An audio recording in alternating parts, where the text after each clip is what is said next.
Now I request today's subject matter is export market strategy to obtain $5 billion by 2021. The government has a vision to achieve a country's economy in that level, where how software and IT enabled services to contribute in that regards. At this point, I would like to request BACCO Vice Chair President, Mr. Wahidur Rahman Sharif. Can you give your brief in 2 minutes? You can brief your overview or your views, whatever. Thank you. Thank you, Nurul Bhai. Thank you, BASIS, for organizing this event and inviting me to this roundtable. I'll be very brief. I think we pretty much touched based most of the high points. So few of the things that I want to talk about is what Bari Bhai just mentioned, that we want to, I mean, we always say from the industry that the IT industry will be the next, will replace or will be the next industry after the RMG sector.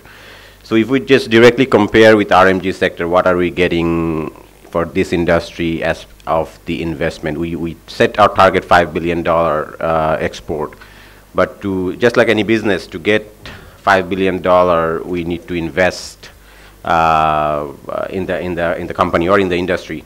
So the investment can come in a various different ways, and government is actually investing many ways, but we need to look at if those ways are being fruitful or not. So a couple of things that I want to touch base is, as of the garments industry, you know, they have backward linkage.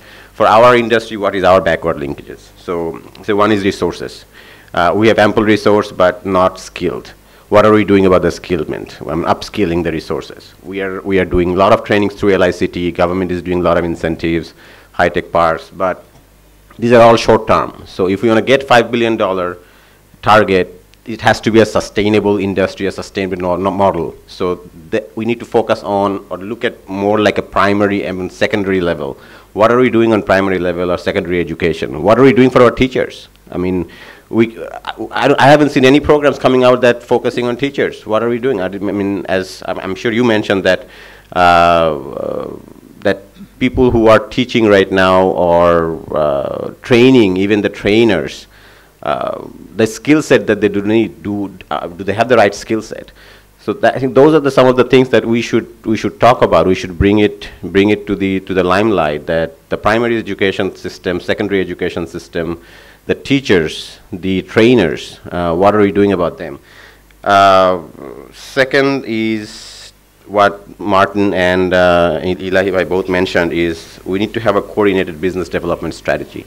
If we do focus export, we need to set our target markets, and the companies we have, we don't, I mean, let's be honest, we don't have enough marketing budget. We can't afford to send somebody from each company outside and keeping them there for months and years and develop it. And let's be honest, we all say that they don't want to listen to us. They want to listen to somebody from their own country.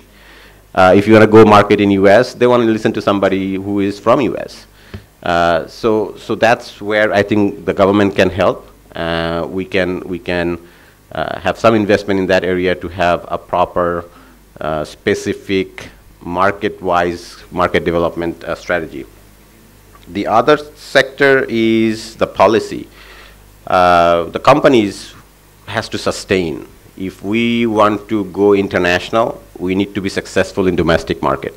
We need to be able to provide the right services the right way and be profitable in local market before we can even think about the international market.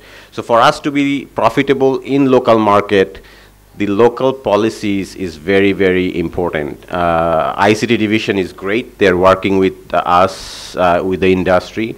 But we see when we go beyond the ICT ministry or ICT division, we see there's a huge lack of coordination. Like NBR don't understand. They publish the SROs. They don't know if it's fruitful or not. We go submit to our tax return to NBR.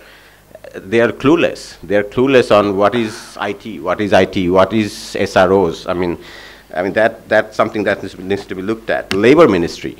The labor law we have is ancient. It's made for garments industry. It's not catered to our in the service industry, like IT, ITS, or any service industry. So labor law, I mean, if you look at the last amendment, it's putting more cost to the industry to abide by labor law. So what are we doing as an industry? Either we are not maintaining the labor law, or if we have to maintain it, our cost is going up, we are not competitive. So one way we're saying that we need to be competitive. The other way, the government's coming up with a policy that's making the industry less competitive. So see, it's contradictory between what the government's setting the goals and that specific ministry setting their policies. So I think there's a huge coordination gap there. Well, we understand about the service industry is not into the focal point of the regulation of the labor law. I think that you wanted to mention. Right. And if you can please complete your Sure. Just one more point is the education ministry. So the whole policy, the thing is the policy support has to be coordinated. So ICT division is doing a great job, but other ministry will also have to come up with the ICT ministry to make sure that relevant policies are integrated. Thank you.